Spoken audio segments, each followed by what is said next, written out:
एक राजा बहुत दिनों बाद अपने बागीचे में सैर करने के लिए निकला, पर वहां पहुंचकर उसने देखा कि सारे पेड़ पौधे मुरझाए हुए से हैं। राजा बहुत ज्यादा चिंतित हुआ। उसने इसकी वजह जानने के लिए सभी पेड़ पौधों से एक एक करके सवाल पूछना शुरू किया। ओक वृक्ष ने कहा, वह मर रहा है क्योंकि वह देवदार जितना लंबा नहीं है।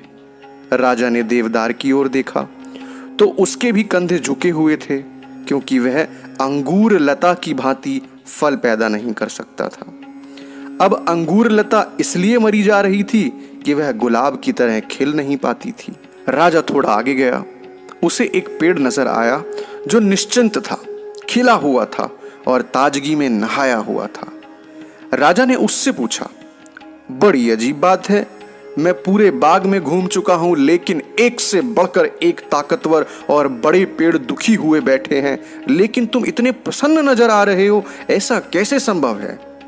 पेड़ बोला, महाराज, बाकी पेड़ अपनी विशेषता देखने की बजाय दूसरों की अपने से तुलना कर रहे हैं, इसीलिए वो दुखी हैं।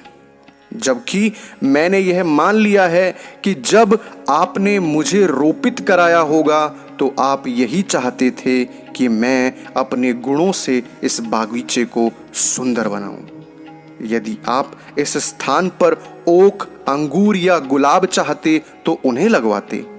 इसीलिए मैं किसी और की तरह बनने की बजाय अपनी क्षमता के अनुसार श्रेष्ठतम बनने का प्रयास करता हूं और प्रसन्न रहता हूं। तो दोस्तों, इस छोटी सी कहानी में बहुत बड़ा संदेश छिपा है। हम अक्सर दूसरों से अपनी तुलना कर स्वयं को कम आंकने की गलती कर बैठते हैं। दूसरों की विशेषताओं से प्रेरित होने की बजाय हम अफसोस करने लगते हैं कि हम उन जैसे क्यों नहीं हैं। ना तो हम सचिन तेंदुलकर की तरह बैटिंग कर सकते हैं, ना अमिताभ बच्चन की तरह एक्टिंग कर सकते हैं और ना ही हम उसेन बोल्ट की तरह दौड़ सकते हैं या रॉजर फेडरर की तरह टेनिस खेल सकते हैं। हमें यह याद रखना चाहिए कि सभी व्यक्ति अलग अलग हैं और सभी की विशेषताएं अलग हैं। हम जैसे हैं वैसे ही अस्तित्व में हमें जीना चाहिए। हम सभी में कुछ ऐसी क्वालिटीज हैं जो अन्य लोगों में नहीं है। जरूरत है तो सिर्फ उन्हें पहचानने की और उस क्वालिटी को और विकसित कर अपने क्षेत्र में सफलता प्राप्त करने की। हम सभी में कुछ ऐसी क्वालिटीज हैं जो अन्य लोगों में नहीं है। तो दोस्तों, अपने गुणों, अपनी योग्यताओं पर ध्यान केंद्रित करें।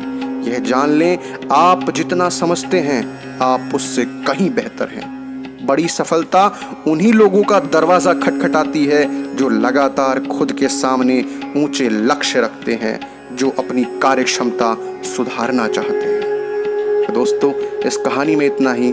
अगर आपको यह कहानी अच्छी लगी तो प्लीज़ कहानियों का ढाबा चैनल को सब्सक्राइब कीजिएगा, वीडियो को लाइक कीजिएगा। हम आपके लिए ऐसी ही शानदार कहानियाँ सदैव लाते रहेंगे।